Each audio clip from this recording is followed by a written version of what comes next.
Record. All right. We're all good. Hey, welcome back to the podcast. We got our guest, Fahim, and the new co-host, Kevin, our guest co-host. What's up? How you guys doing? Good. How are you doing today? I don't even know what day it is. That's my answer. And at least I'm consistent because you asked me that when I came, and that was the same answer. I don't know what day it is. Is it just from working or just kind of out of it, doing your own thing? Oh, days just, meshed together after a period of time. So, Kevin, how are you doing? I'm good. You? Kevin's been on the podcast before, but we've never actually published an episode with him on. So this can be his first time actually on the podcast. It's my pilot episode. Okay, so this will set the tone for now on, except for the fact when they, play the episode that you were on before. No, it's completely unusable. Completely didn't use it. Well, Fahim, would you like to tell the guests, kind of introduce yourself and the things you do? Sure. My name is Fahim Rashid. I'm an actor in the Dallas-Fort Worth area. I'm currently represented by 3 agents. In Texas, I have my Austin agent is Acclaimed Talent. In Dallas, I'm with the Klutz Agency. And now I am currently represented in Atlanta in the Southeast with Action Talent Agency. I have had the blessing of being able to be part of multiple short films, a couple times on TV, industrials, commercials. I'm also a filmmaker myself, amateurish, but still a filmmaker nonetheless. My most notable films that I've made would have been COVID Nurse, which actually played on PBS back in November of 2020, where I interviewed one of the head nurses of Elmhurst Hospital in New York, which, if you guys remember when COVID first came to the States, Elmhurst was ground zero. That's where everyone was dying. That's where everything was shut down. So I interviewed one of the head nurses there, what it was like to be emotionally going from a nurse in charge of pretty much delivering babies to all of a sudden be in charge of testing and making sure her people are watching the people dying in the COVID unit. That played back on PBS Kira back in November 2020. I also, my other notable film, I guess you could say, would be that I also made a little short film. It's more of a commercial than anything, called Unapologetically Me, which I created for the Alphabet Soup Film Festival, which is a film festival that was created in partnership with UTA and Samsung, and I ended up winning the Samsung New Media Award from that. Oh, that's awesome. And how was the experience working on the short film? Was it something that you did yourself, like completely come up with? Well, originally I wasn't going to make a film for the a short film because I won't say there's nepotism. There's slight nepotism inside because I was actually one of the hosts of the award ceremony. So there was 2 hosts, me and a professor at UTA named Bart Weiss. And UTA, a little bit of my background as well, I went back to UTA to study film, which I graduated from last year as well. So that's why I was also part of this film festival. So I was one of the hosts for a couple of the events that they had for this film festival because the theme of this film festival was diversity, equity, and inclusion. So I actually headed one of the panels on diversity, equity, inclusion, as well as I was the host of the award ceremony for the film festival. It was a 48-hour film race. And UTA was working with Samsung, and Samsung gave UTA 15 Samsung Note Galaxy 20s to use as the cameras. Because one of the things about this film festival is you had to create the film from the phone. You had to use the phone as your camera. And so Samsung gave UTA 15 phones. And I think like 6 hours after the start of the 48-hour film race, I went down to check out, see how many phones they had. They had like 3 or 4 phones left. And UTA wants to keep the relationship with Samsung strong. So they needed all the phones to be checked out. So Bart turned around and looked at me and said, "You got to go make a film." I had no plan to make a film. I had no story. I had nothing. So the only thing I could think of was let's pander to the topic, diversity, equity, inclusion. So I sent out a message on Facebook. I was like, "Hey, I need to make a film. Anyone available to help me with this? You don't need to do anything special. I just need you to be you." A couple people reached back out to me, so I drove about 250 miles in 12 hours from place to place, just recording people, bits and pieces. And then I ended up cutting it together, making a little commercial where it's pretty much it's a voiceover of me with the people doing things they love. So I started them off saying, "When you look at me, what do you see? Do you judge me based on the way I look, the way I sound, who I love, the color of my skin? Then it evolves into them actually doing things they love. So like one of them is actually a fashion model. So I had her in like a mock photo shoot.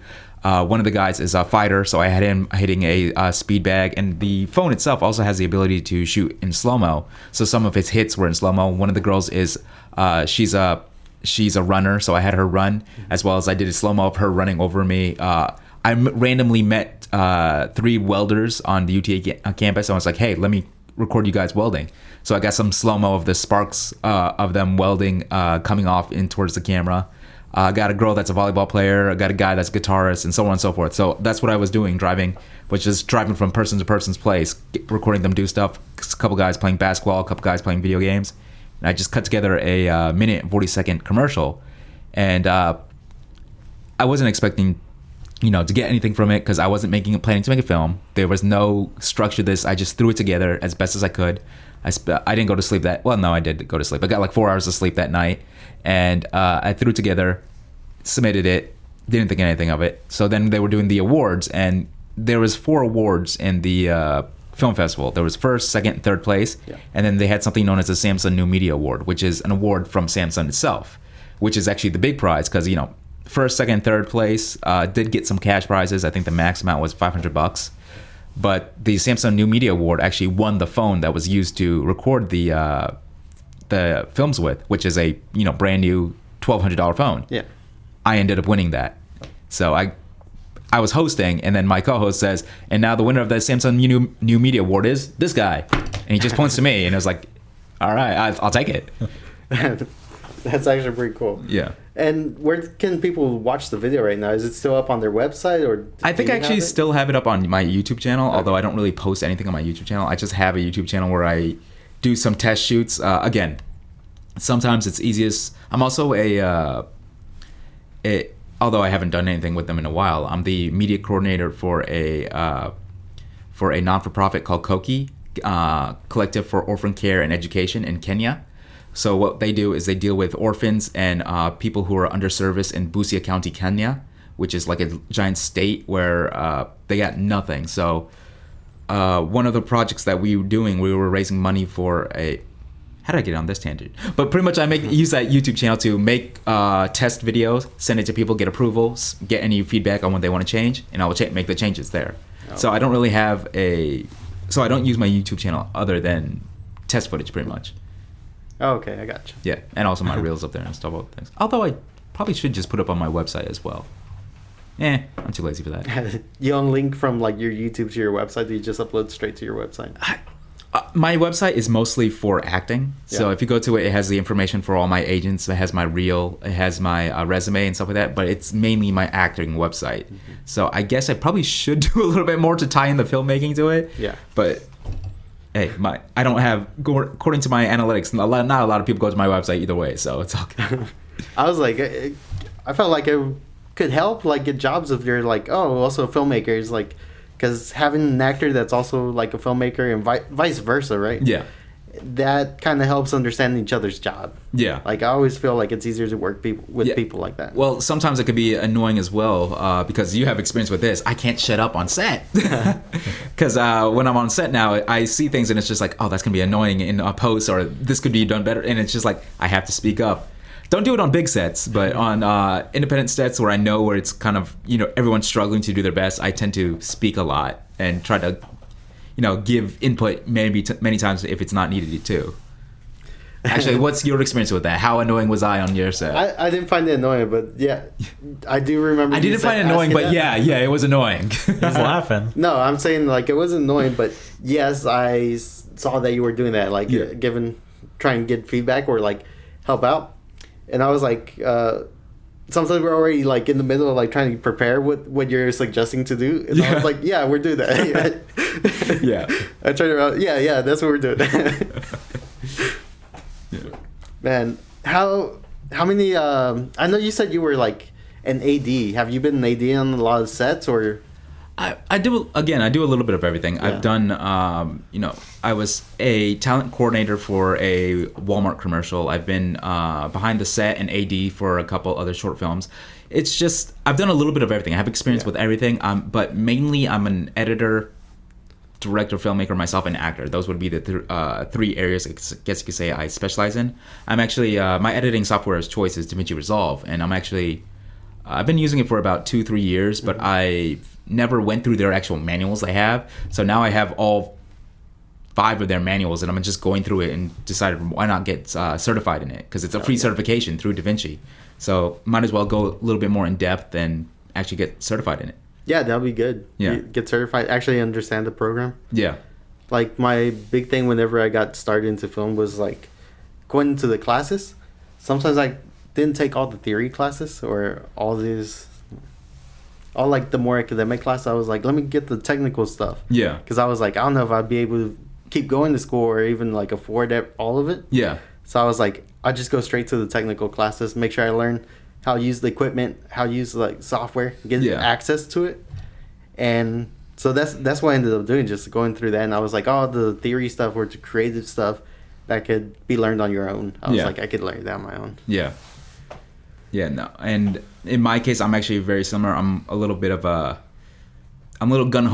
Once you give me something, I just start trying to do my best and use it for better or worse. So now that I'm actually going through the actual manuals they have themselves, which you can buy them all on Amazon. There's 5 of them. The first book is like 450 pages. The second book is like 600 pages and stuff like that. So it's, when I'm going through it, there's a lot of places.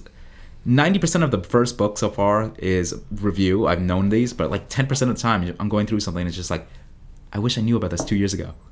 I mean, I'm going through it and it's like, I spent like 6 hours focusing on fixing this when I could have just pressed one button. No.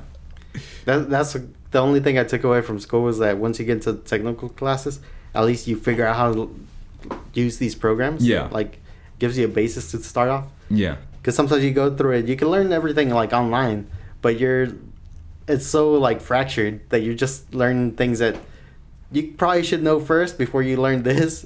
But it's so fractured that sometimes it's better having something to like guide you through it. Yeah. Yeah. I'm a big fan of having a base foundation and then building off of that foundation. But when it comes to editing and me, I didn't start with a foundation. It was pretty much try and fail. Yeah. I keep doing things, fail, see what works so it doesn't. So now I'm going back to try to build a better foundation from what they actually say and then adding the stuff I know as well. Well, kind of going backwards, how did you get started in film? What piqued your interest in it? How much time we got? I mean, no, it's my story is actually the same story as most other people. Growing up, I've always loved film. I grew up in pretty much let's face it, I grew up in an immigrant family, and a lot of times when you're in an immigrant family, the parents are always busy working, so what raises you? TV and other stuff like that. So I spent a lot of time growing up watching TV, watching cartoons. At one point in time, I had both Cartoon Network and Nickelodeon's like TV guide memorized, so I know what show would be on and what episode and it would be on. But I loved watching TV and stuff like that, and it opened me up to different emotions that I never knew I even had. Like I remember the first time I ever remember crying, I was in my grandmother's room in New York. I grew up in Long Island. I grew up in Long Island, New York, and I was in my grandmother's room watching the Fresh Prince of Bel-Air, the episode where his dad came back and then left him again, and Will Smith was like, spoilers. I mean, yeah, it's 25 years old. Come on. But yeah, it's that episode, which is probably the most famous episode from that TV series, and that's the first time I remember crying. And then also, as I got older, it still had a bigger part in my life. Like one of the, I don't want to say that one of the best memories I've had growing up, because I've had a lot of good memories, but one of the memories that sticks out to me was Jurassic Park 3, which was, let's face it, crappy. It's not the best movie, but my dad took me to a movie theater that actually no longer exists. It's now a soccer complex, but it was just me and my dad in that whole entire theater watching Jurassic Park 3, and there was a drunk dude like 2 aisles in, but he was asleep half the time. So it was just me and my dad watching that movie, and it just, the ways that film made me feel growing up was always something that was with me. It's always something that I had in the back of my head that I'll do. And then when I got into high school, I actually took 2 years of film classes where I actually did well. I didn't do anything in front of the camera. I did everything behind the camera. And I actually got a small, got award for being best film student, as well as a small scholarship and stuff like that from it. But it's something that I didn't pursue pretty much because I was told there was really no future in it. But it's always something I had in the back of my mind. And then it's something that I always would go back and doing. So about 6 years ago, I got to the point where it was like, why am I waiting? I love film. Why not get back into it, see what I can do? So I took a flight out to LA and I toured some of the studios. I didn't tour it to Universal because Universal was pricey as hell. So I toured Sony Studios and Warner Brothers Studios. And I went through the studios. I actually went to two or three schools as well. And just to see if, okay, do I want to take the step to go back towards film?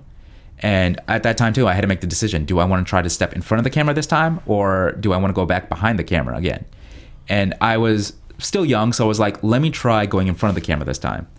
The thing is, at that time too, I had a lot of stuff going on mentally where I didn't like myself. I was 80 pounds heavier than I am now. I was just always the fat brown kid growing up. I just didn't really have a lot of confidence in myself. That's one of the reasons I think why I never actually stood in front of the camera before, was because I didn't really like how I looked, the way I sound, all that stuff. But when I came back from California, I found a conservatory here, Katy Conservatory, which was offering adult classes. So I took my first acting class there, which I bombed. I was horrible. So bad that after the first 8-week course, I was like, maybe I should just quit and go behind the camera. But luckily, I decided to sign up for a second class. And there I met someone named Deborah Stone, who's a teacher there that teaches camera acting. And that's where I kind of fell in love with acting. It's, that's where I actually figured out, okay, well, this is what I need to do, and this is how I do it. And I actually got better. I'm not going to say good. I got better at acting in her class. And during this period of time as well, over the course of 6 months, I lost 50 pounds, and then I lost the some extra weight afterwards as well. So right now, I'm probably about I'm not the fittest I am now, because to be honest, I haven't worked out in a month because of reasons. But I'm pretty much about 70 pounds lighter now than I was at my heaviest. And I spent 2 years with Deborah, learning under her. Got my first agent while I was taking classes with her, and now a couple years later, I now have 3 agents, and I'm covered in a third of the U.S. That's awesome, man. Oh, and that hasn't been that long, right? No, I've actually everything I've done in film has actually been done within the last 6 years. Like I said, December of, I want to say 2015 is when I took that flight out to LA, and February of 2016 is when I took my first ever acting class. And then also while acting back in 2019, 2019, I was taking, I was still acting, but at the same time, it was like, let me go back to school and learn the other side of the filmmaking as well. So I went back to UTA as a university studies student. So I was able to pretty much create my own major as a university studies student. So I was able to skip all the entry-level film classes, and I just picked and choose what I wanted to take. So I took any class I wanted to take. And, I graduated from UTA with a university Bachelor's of Science in University Studies with a focus on marketing and film last year. But also since then, COVID, being the big elephant in the room, COVID is a huge blessing to me and to actors in general, because before COVID, I live in Dallas pretty much, and most of the auditions are actually down in Austin. So I'd have to drive 7 hours in one day for a 5-minute audition, 3.5 hours down there, spend a maximum of 5 minutes in front of the casting director, and then 3.5 hours back. Plus, I would lose pretty much $100 in gas and food anytime I do that. I was burning out. That's one of the reasons why I also went back to school, to learn the other side, because I do love film, and I'm going to be part of film, period. But at that time I was like, maybe I can't do it in front of the camera, because it was, the drive alone was killing me. Yes, I did have an agent at that point in time, and I was making the travel, and I was, grateful for the opportunity. It's just that, 2, 3, 4 times a month, I would be driving down to Austin, spending 7 hours in the car, losing a full day of work, losing $100. And it's just like, these are just auditions. These are not callbacks. If I were to get a callback, I'd have to drive down again, and I still don't get paid unless I book something. So it was just killing me. But then COVID happened, and now everything is digital. If I have an audition, I just record the audition myself. Many of the callbacks, again, I just do it via Zoom or Hey Joe, which is another software that they use. And now I only drive down to Austin or wherever I have to go to do the actual shoot. That's great, dude. I was talking to Alicia, who's moved to LA, and she was basically telling me the same thing. It's like now that auditions are digital, sometimes she just has to record herself. So she's like, it takes the pressure off so much because now I could do retakes if I need to, and they don't have to know about it. Yeah. No, you can take as many retakes as you want, and again, for me, I started booking everything after last year. I've been pretty much a working actor since last April or May. I've been booking a lot of stuff then, and that's just because one, that would have been 5 years of those same casting directors seeing me over and over again, so they know I'm not a fly-by-night guy. They've seen my face over and over again. They know I could perform. And two, I didn't have to make that 7-hour drive anymore. I remember specifically there was one audition where I drove 3.5 hours down one day, and the casting director looked at me and was like, all right, this will be really fast. Smile like your headshot, and then turn and let's see your profile, and you're done. And I knew for a fact my eyebrow was just like a little. I'm driving 7 hours for that, where I could have just took 2 pictures and send it to you. And it was like, but now I don't have that. I just take the pictures here or record it here and I'm gone. And that's also a big reason of why I also have 3 agents now. It's like, because everything is self-tape, I don't have to be where they're shooting anymore. I only have to be there when they're actually recording. Like before COVID, I actually had an audition with an agent in New York off of Broadway. And they said, we're willing to sign you, but you have to move here. And financially, it wasn't a good move for me to move to New York just for that one agent. Now, I don't have to be in New York for the auditions because everything's recorded. Yes, some callbacks are still in person, which I'm fine to make a trip to go for a callback now. But, vast majority of the time, I'm only going someplace if I'm actually shooting something. And if I'm shooting something, I'm getting paid. Dude, that sounds like such a better system. Everybody save some time. Oh, it's much. I've spoken to casting directors before. Every Sunday I take a class with a casting director, and it doesn't look like anyone's going to be moving to in person anytime soon. I mean, for one, when everything was in person, it was costing the casting director out of pocket. But a lot of casting directors don't have large offices, so anytime they had auditions, they would actually rent someplace for people to go do the audition. So that's money out of their pocket. They also had to hire assistants to be there on site, so that's more money out of their pocket. And then they had to deal with the actor's schedule. It was like, your time to be here is 3:30 p.m. The actor has to get back to them. Oh, I can't be there at 3:30 p.m. Will you see me at 1 o'clock or will you see me at 5 o'clock? And they have to go back and forth with that, back and forth. And now the casting director just says, you have 3 days to get me this audition. Send it, upload it to Actors Access or Casting Network, and we'll take a look at it.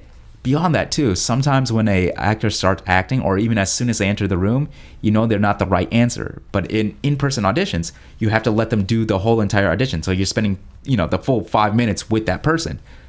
Digital, which I know is not the nicest thing to say, but digital, once you see the actor start and okay, this is not the right actor, 5 seconds, you could just go to the next video. So it's a lot quicker for the casting director too. But it also opens up for us actors too, because now we can submit to a lot more places. I've been getting auditions for people all the way in Mississippi. I've been doing auditions for people in New Orleans and in Florida and stuff like that. I wouldn't have had the opportunity to do those auditions before COVID. Yeah.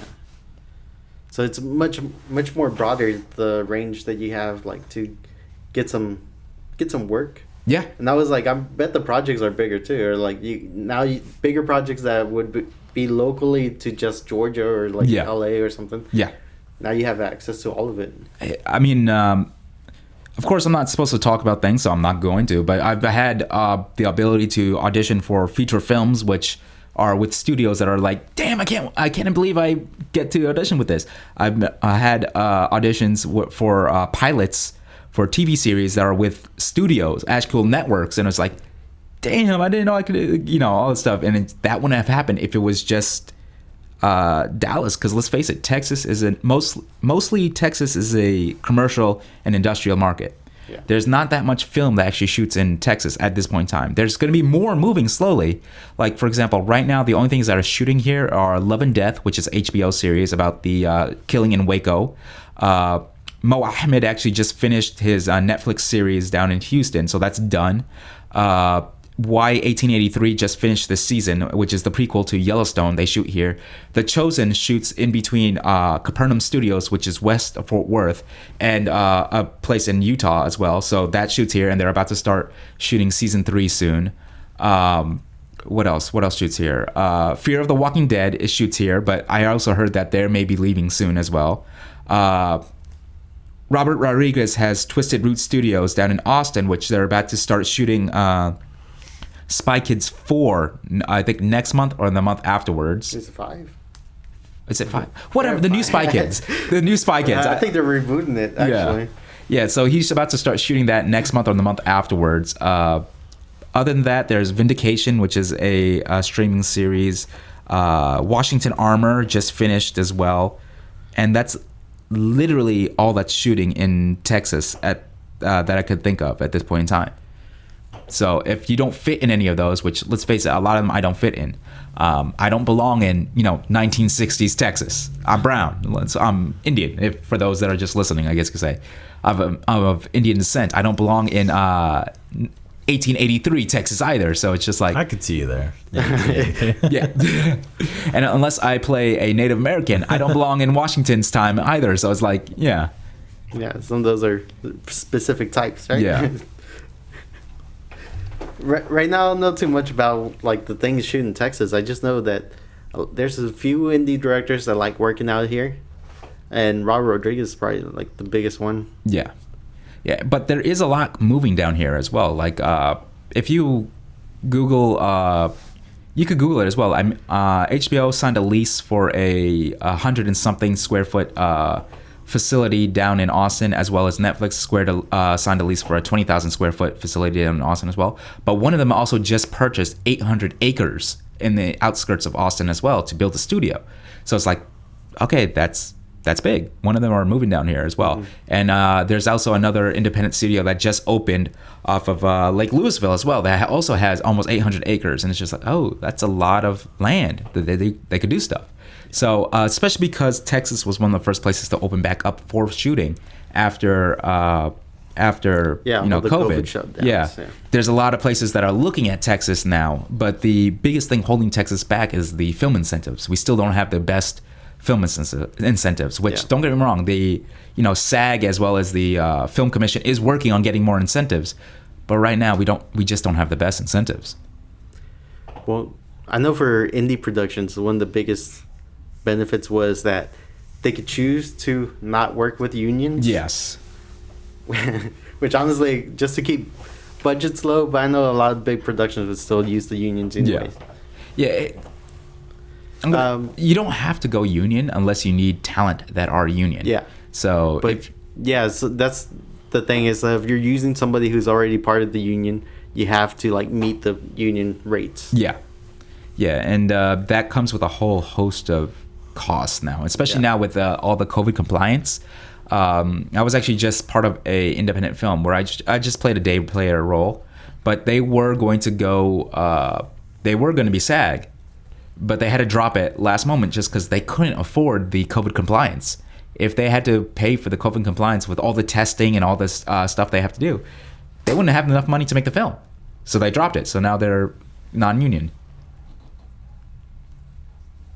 Right now, I don't know what the costs are for that, but I know for a lot of people, they were like, as soon as they have a SAG actor, like they either have to ask permission, or sometimes they'll just take a different role within the film that's not in front of the camera. Yeah, when it comes to, I'm not the most well versed in SAG rules and stuff like that, but there's pretty much 3 levels of SAG. There's SAG after, you're part of the SAG after union, which is full union. If you'll be penalized if you do non-union stuff. So if you're part of the union, you got to stay part of the union and stick to only union stuff unless you want to be penalized. Or there's some workarounds. For example, I believe if you're a producer on a film as well, you could work in a non-union because it's your own project. But I don't quote me on those. You have to look them up as well. Other than being part of SAG, there's also SAG eligible, which works for people like in Texas. You don't have to be part of the union. If you're SAG eligible, you could be you're eligible to work on SAG projects because you have the enough credits to be SAG. but you didn't pay your dues. But so you're still able to work your non-union stuff as well. And then after that, you also have something known as FICOR. FICOR is for people who are SAG who need to take a break from SAG. So FICOR stands for financial something. I don't remember what it was, but it's pretty much where you go to the union and tell them, I'm not making enough money being part of SAG. So let me pause my SAG membership pretty much so I could work non-union. And that's what FICOR is. It's pretty much you're part of the union, you're just pausing for now. Okay. That was something I wondered about. It's like, what if you can't make the dues on it? Yeah. I haven't looked too much into the unions because here it like never really comes up. It's a right to work state. Why do it? I mean, unless you need SAG talent, and then you have to unfortunately go.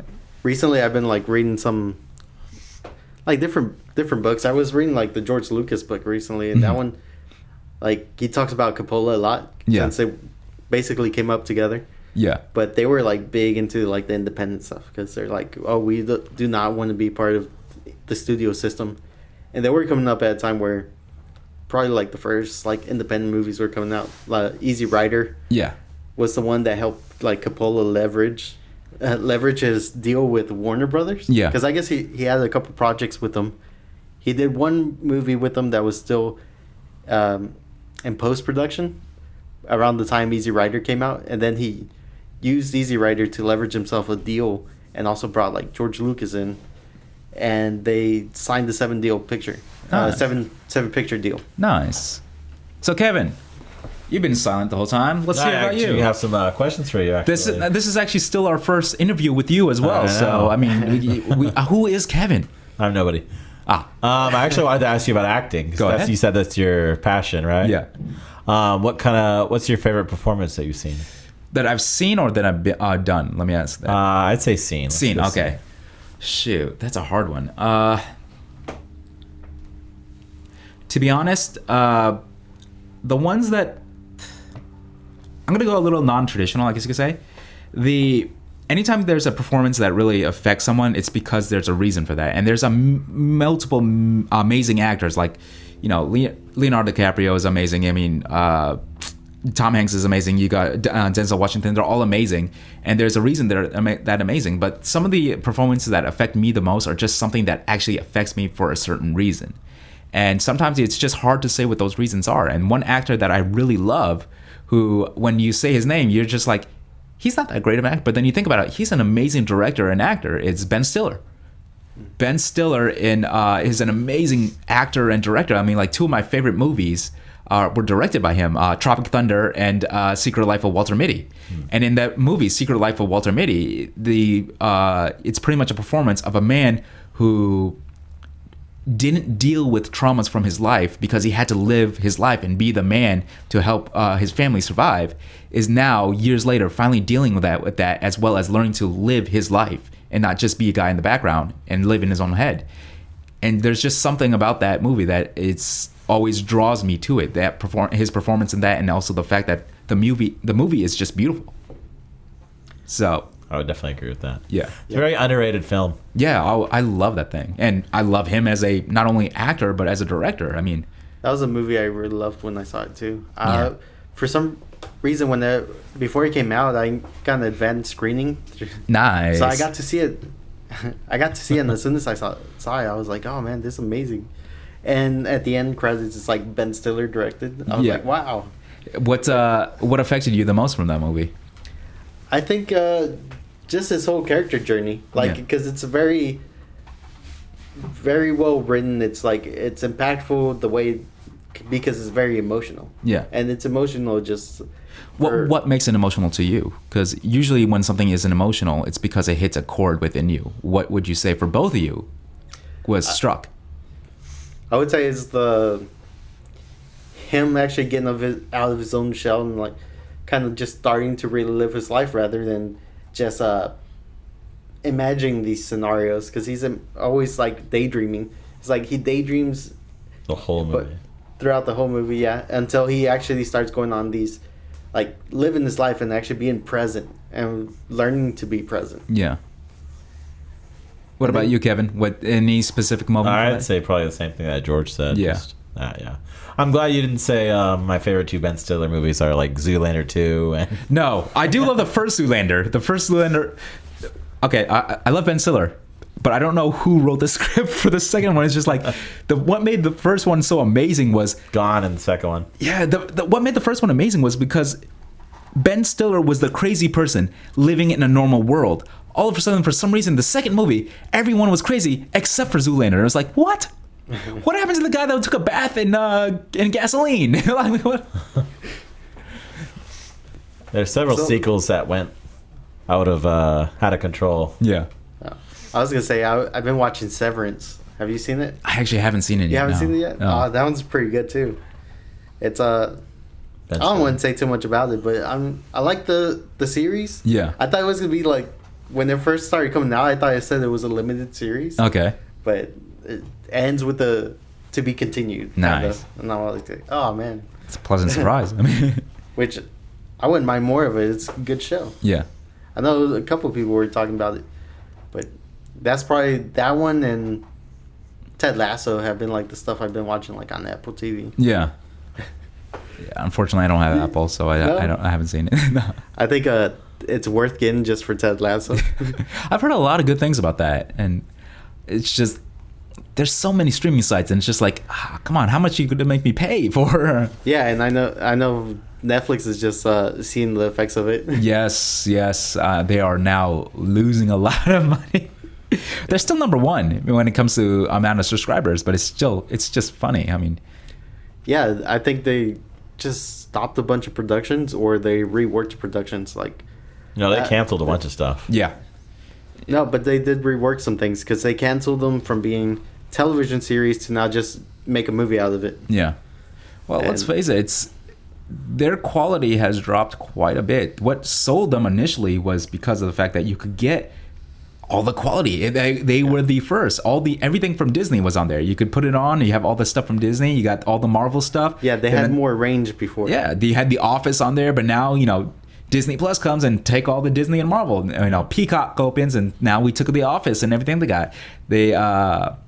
Hulu has The Simpsons, and so it's just like, what does Netflix have now? They have their own originals, which yes, they break out with a amazing series once in a while, like Stranger Things and yeah, Squid Games. The Squid Games, they have an amazing Squid Games. They have an amazing, for some reason, Tiger King, which I still haven't seen, but But then afterwards, what do they have? They don't really have. They have a ton of stuff.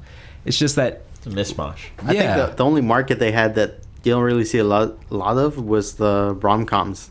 Yeah, Because that's something people were saying like, oh, those kind of died down in the theaters, but they're doing good numbers on streaming. yeah. Well, what you talked about earlier about the independent world, it's just like nowadays the independent world is almost dead. It's just hard. We live in a world where it's easier than ever to make a movie, but harder than ever also to get the funding to make that movie.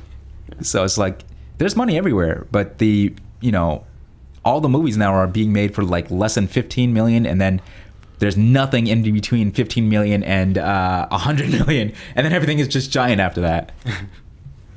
There's a lot of that for sure. And one thing I've heard, like Tarantino even quoted is like don't focus on that. Like if you're making something good, Yeah. it should stand out because it's good. Yeah, the script comes first. Yeah.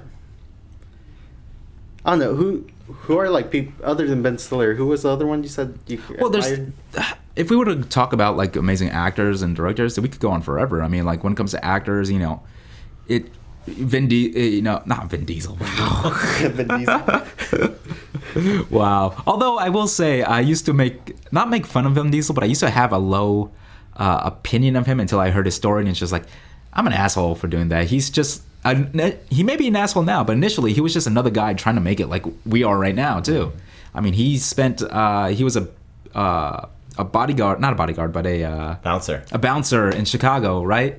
And then he moved to LA for 2 years. He didn't book nothing, so he used all the rest of his money to make a short film, which is on YouTube. You could go watch it, and by watching that short film, you could easily tell that he made that short film to showcase himself. But that short film was seen by Steven Spielberg, and that's why he has that role in Saving Private Ryan. He used his last money to make that short film, and that's what changed his trajectory, was that short film. So Well, I so have you- respect for him from one of his beginnings. You know, because his story is like inspiring. his story is just like our stories. I guess you could say a guy just trying to make it in a world that's just kind of.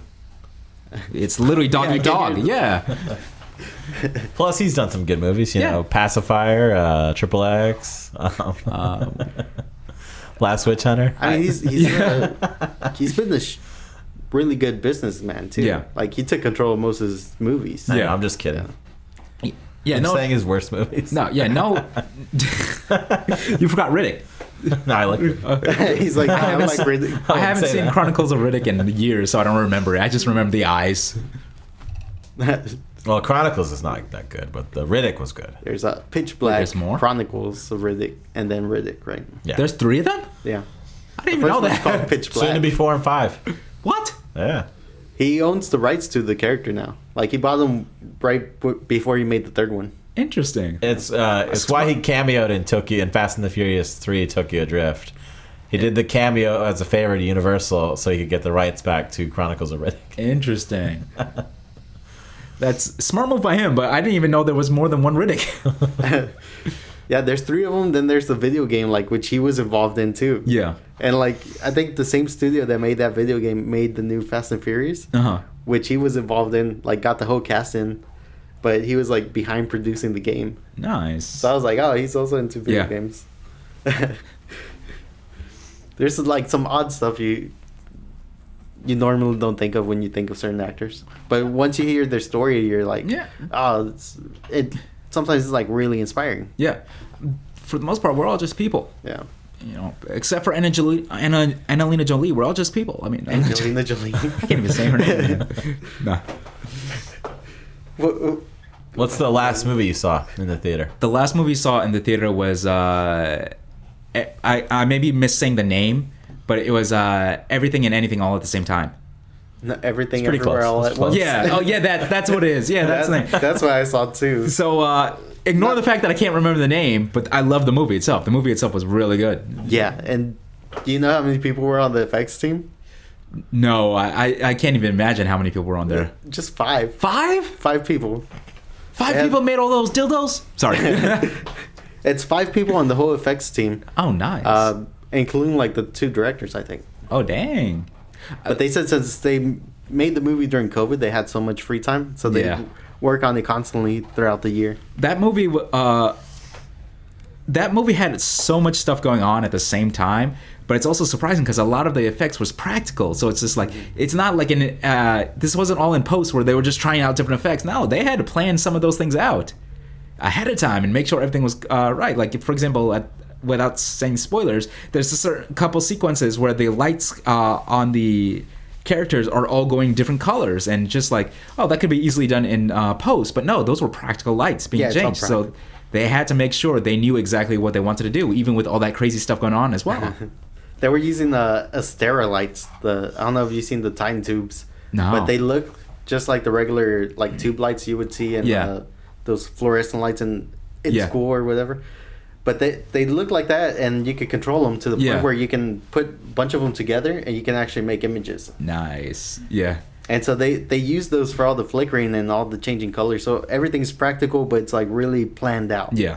Because they'll have like one person controlling all those, but with a big like control board. Nice. I mean, there's so much that we can do now with the. They also did like Yeah.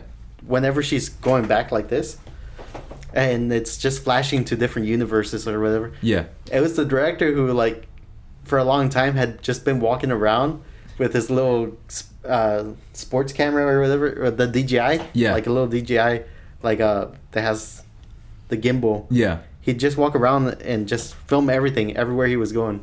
And so he used that. So that's actually the footage he recorded himself. They'll use that in the background. Nice. And they just change it out, and it's like all the different cities he's been to. Did you, speaking of DJI, did you see the new DJI Ronin 4D and 60? I don't think so. I haven't seen them. It's pretty much a Steadicam with a built-in 6K or 8K filter sensor. You're talking about the camera, right? It's an actual camera. It's pretty much a fully stabilized camera. It's like a chicken head. Yeah. You got the unit and the lens itself is fully stabilized. Oop. Yeah, it's the 4D, right? 4D, yeah. Because I have seen it and I was like, oh, that thing looks awesome. Yeah. I would try and get one eventually. I mean, you got enough here. I'm just saying. Yeah. Yeah. We were having so many issues, like whenever we did the short for the road reel. Yeah. That I was like, forget the gimbal, let's just shoulder mount it. Yeah. But man, there was so much. There's always like a lot of problem solving when working on it. Yeah. Like last week we were doing the podcast and we're like, why is there this weird echo? And it's like we thought it was the recorder, and it's not the recorder. It was just the headphones. Yeah. But we spent so much time trying to troubleshoot it, and then we're like, oh, let's keep going because it went away. Yeah. And once I got to like editing the podcast and everything, I was like, oh, there's no echo. Like the audio sounds perfect. It's the best it sounded in a while. Nice. Because you spent so much time trying to fix the echo. And I was like, and I also didn't want to cut it out, so I kind of left that part in the podcast. It's like just leave in the troubleshooting. Nice. I don't know. Right now we're still trying to build up and see what we can make out the podcast, but it's been fun just like bringing people in and talking about it and learning about like their perspective and like the things they do. Yeah. Like, to just get into like some kind of job in the film industry. Yeah. What's been the biggest surprise for you about this podcast? Besides, how wimpy you guys are, except for 2 people with the one chip challenge. How when people were one of them. My brother's not even part of the podcast. He did the best job. he held in there. Nice. And Adrian helps out every now and then. He did really well on the one chip. But as far as like what we've been doing on the podcast, I think the best thing is just having conversations with different people. Yeah. The conversation's the best part. Yeah. And sometimes what comes out of it is like we'll have people we later like sometimes work with. Yeah. Or like we'll help out in each other's projects, and it's just so far we're gonna keep doing that. Right now the poster he has, it's already flipped over. No. But Milos brought in the poster from some guys that are local who actually did a feature film. Nice. And they premiered it, and Milos is like super excited about it. He bought the poster. He got them all to sign it. What film? Let's see. Adventures in Game Chasing. Huh. As a Back to the Future vibe. Yeah, he was telling me about it. He said there are some guys who have a YouTube channel. Yeah. And they basically made a feature film about themselves, but it's like a fictionalized version of themselves. But it goes through how they started their channel or something. Nice. I'm going to have to ask Milos about it, because Yeah. at this point I vaguely remember what he told me. But he was talking to the guys, and he said eventually they'll probably come on. Yeah. So I'm looking forward to that just to get their perspective on like how they made their film. And we're going to try and screen it first. Yeah. Screen it on. Nice. We're going to try and screen it somewhere. Or why don't you do a Watch along. watch along? Yes, watch along with the directors and you guys, and find one thing that they say often and make it a drinking game. Force the directors get drunk on their own film. By the way, I don't drink, so I just like to get other people drunk. No, It's like, just enjoy the show. It's like, let's see who gets the most hammered. yeah. It just made me think of like How I Met Your Mother. Yep. Didn't they For the didn't they reboot that? Yeah. How I Met Your Father with Yeah. Lizzie McGuire. Lizzie McGuire, Hilary Duff. Hilary Duff. Yeah. I haven't seen it yet, and I don't have a urge to see it. I just didn't. Why? I haven't seen it, and I just know about it. Yeah. It's okay. It's okay. You've seen it? Yeah. I mean, I'd just watch it to see Hilary Duff because she hasn't been in anything since Lizzie, right? I mean, She's been She was in a weird movie a while back. There's a director that's been going around doing these real life serial killer movies with the supernatural twist. oh, interesting. I thought you were about to say Tommy Wiseau for a second, but No, apparently they're controversial just because he's choosing to make movies about real people. yeah, But then just adding that weird supernatural thing, and like the movies haven't been received well, and some people find it talking about. disrespectful. She was in The Haunting of Sharon Tate. Yeah. Oh, okay. The Haunting series, then. Haunting of Sharon Tate. No. Okay. What's the other one? There's another one. I think it's Famous like Murder. Nicole versus OJ or something. Interesting. Okay. No, he turned it into a trilogy. There's like more murders and like famous murders. Yeah. But people are like finding it very distasteful. Yeah. Well, that's right now. I'm actually I'm about to shoot not about to, but hopefully, if I do my actual due diligence in September, I'll be shooting a short film that I wrote based off a true story, which is based off a feature that I wrote on this true story. So you sometimes have to.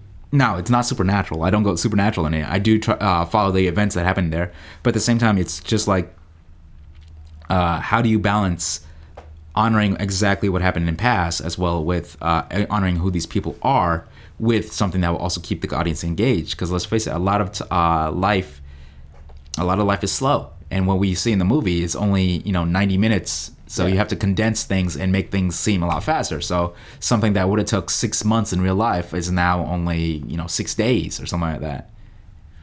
Yeah, and it's a funny thing of trying to honor the truth, but at the same time make it entertaining. So I guess I should just F it and just put a giant worm that comes out of the sky in there, right? No sky. I was like the guy who would you could get some inspiration from, or like look up interviews, would be Spielberg. Just on like Bridge of Spies. Yeah. On Bridge of Spies, he talks about having to make these changes for like a real life event. Yeah. Well, like one of my favorite movies again is A Beautiful Mind. In the Beautiful Mind, spoiler. I haven't seen it. What? Oh, shit. I'm kidding. But Beautiful Mind ends with him being faithful to his wife, and he making that speech in when he gets the Nobel Prize and all that stuff. In real life, the dude had an affair and had 2 wives. Yes. I didn't know his real story. Yeah. And also, in real life, his schizophrenia was only auditory, not visual. So he didn't see anything. He just heard voices. So, how much of it is real, how much is it not? This is a complete, different thing if it's auditory. It almost feels like, how do you just got inspired by his story, but you didn't even base it off you gotta the make story? it cinematic. You can't just have it be auditory. Yeah. I mean, but it, at the same time, people watch that and they took it as, that's what happened. And it's like, dude, no, the dude had an affair. The dude had ended up divorcing his wife and getting married to someone else. And the dude didn't see things. He just heard things. But that's one of those things. It's like, should you distinguish when it's inspired by or based on? Yeah. You got that's. And then there's that's the slope. You got to the Coen brothers, Fargo. Yeah. Oh, it's based on true story. It's like. Or Texas Chainsaw Massacre. Texas Chainsaw, or anything by what's his name? Why can't I think of his name? Pulp Fiction. Tarantino and his alternate histories. I mean, I think for those, their alternate histories. Hey, Manuel, are you still there? Mm-hmm. Okay. What's up with the camera? What's up with the camera, what do you mean? Yeah. It's flashing. Is it still going? Yeah. Okay. I've been watching. Okay. I guess we're good. Yeah. Last time I was kind of worried about it because Red dots on stuff. Yeah. I forgot what that's a Sony F what? The F5, FS5. FS5. What made you choose that one? You mind me asking?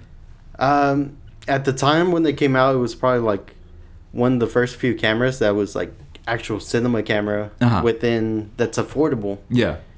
And whenever I got it, it was like the size is really nice, the quality out of it is good, and then you could still get even better quality out using an external monitor. Yeah. And basically, I got it for those reasons. It's like, one, be able to shoot 4K. Yeah. And have something that's actually cinema quality. Yeah. So it was kind of like my first upgrade to like a big boy camera. Yeah. Cinecam. The Cinecam. Yeah. Because there's just so many choices now. It's just like, how do you choose? A little background on why I'm asking this is I had camera gear and lighting gear, and I went down to Houston for a little trip, and someone broke into my car and stole all my stuff, so I no longer have anything. So it's just like, shit. But now I'm looking back in the market and it's like, should I buy something new? And then it's like, what is there? There's so many options. You might be best off checking Facebook Marketplace. Yeah. Apparently it's pretty good. Yeah, that I tell friends all the time. There is a ton of failed photographers and videographers on Facebook Marketplace. Milos recently got his own Blackmagic camera. Yeah. But he got it from a pawn shop. And they came with a bunch of accessories and like a tripod and all this stuff. Like even the Nice. monitor. And when does Milos come out of jail? Did he get released soon? What? He's like, What's going on? Then Milos like looked into it and turns out that the whole bundle he got was from a film school. Uh-huh. So it's like the bundle they give the people who pay their tuition. It's included that What? they get Blackmagic and all this gear. So I was just like, somebody just like decided to pawn it off. Interesting. But he got it for really cheap. It's Oh, it's my nephew's. oh, your nephew. So he said he got it for like around $800, and it's like a $1,200 camera. Just the Damn. camera Oh, so the alone. Pocket 4K. But still, that's Yeah. a good deal with all that stuff. I mean, actually, speaking of which, you guys are going to the Gear Expo in Dallas on May 12th. Maybe I haven't thought about going yet. Okay. I don't know. That's the I'm first you're going hearing out of town. Yeah, That's the what? It's the first you've heard of that right now. Oh, but I'm going out of town sometime in May, so I'm Okay, just kind yeah. of waiting to figure out. yeah, the Dallas Producers Association and different organizations work together, and every year up until COVID, they used to have a Gear Expo. And this year, I don't remember the actual name of it, but you could just calling it the Gear Expo. But it's going to be May 12th. It's free to go. You just need your ticket off of Eventbrite, and it's all the camera vendors bringing their stuff. I went like 3-4 years ago, and they had literally everything. They had cameras that were literally more than my parents' house. So it's just like shit. I was like looking at it recently because NAB's going on. Uh-huh. So all these like film websites are putting out like the new equipment that's coming out. Yeah. And everything's so expensive. I'm like, Yeah. none of this is within like the range. No, yeah. I was like maybe for renting, like find out what they do and see if Yeah. it's something you could use, if you could rent out. Yeah. Right now, as far as cameras, like I know some people have been having a hard time, like getting orders of new cameras that have come out like 2 years ago. I think you're kind of set when it comes to cameras. Yeah. Yeah. He's ready. Yeah, you're good. You're good. Maybe lenses. I don't know what lenses you got, but when it comes to cameras, you're set. Yeah, right now I don't feel the need to like upgrade anything. Yeah. The only thing I was thinking about upgrading the smaller cameras, just so I could have something that would at least be equal, if not just slightly better than the main camera. Okay. Because there's like the newer ones. They're like the quality on them is like awesome. Yeah. Like the FX3, Yeah. but the price is like ridiculous. Yeah. I'm like, it's too much for me. Yeah. And I'm like, so far I'm said, like if we have a film or anything that comes up, it's like we got all the equipment. Yeah. It's like right now we're just working on financing. It's like saving up, produce the project, and just talking to other people to Yeah. see what comes out of it. What do you guys currently do with the films? Yeah, how do you guys distribute it? Well, right now we've only been doing like commercial work. Okay. So it's been commercial work or freelance work here and there. So Yeah. haven't really gotten into like the narrative Yeah. or like making the narrative feature. But that's the goal. And I Yeah. was like, let's just try and do this see if we could do this sometime by the end of this year. And right now we're just saving. Yeah. Well, I'm saving. Yeah. Well, I mean, the script is the most important thing. If you got a good script, you got a good film. Yeah, I've been working a couple scripts, and I was like, I'm trying to nail down like which would be the best. Yeah. And so we'll see how it goes. The plan is to start by the end of the year. Like Nice. at least start actual production by the end of the year. Yeah. Nice. So what do you got going on as far as work? Anything you could talk about? Right now, nothing really. I had a couple shoots. I still do stuff. Yes, I do. I do have 3 agents, and they submit me for things all the time, and I audition all the time. But I still also do other things for free or very cheap, like for friends stuff. So I'm always gonna have a soft spot in my heart for UTA and UTA students. So I actually, I'm doing a short film for a UTA student. I shot the first half of it last Saturday. I'm gonna shoot my second half this Saturday. Then next month, I'm doing another shoot for another one of them. And then, although this guy's a former UTA student, I'm doing another shoot for him in 2 months, and you know, everything this guy has done has won at least 3 awards in different film festivals. So, you know, I'm doing those stuff. Other than that, I've been auditioning a lot, of course. I had a shoot last week for a healthcare system where I was a doctor. The week before that, I was back down in Austin shooting something for Adele.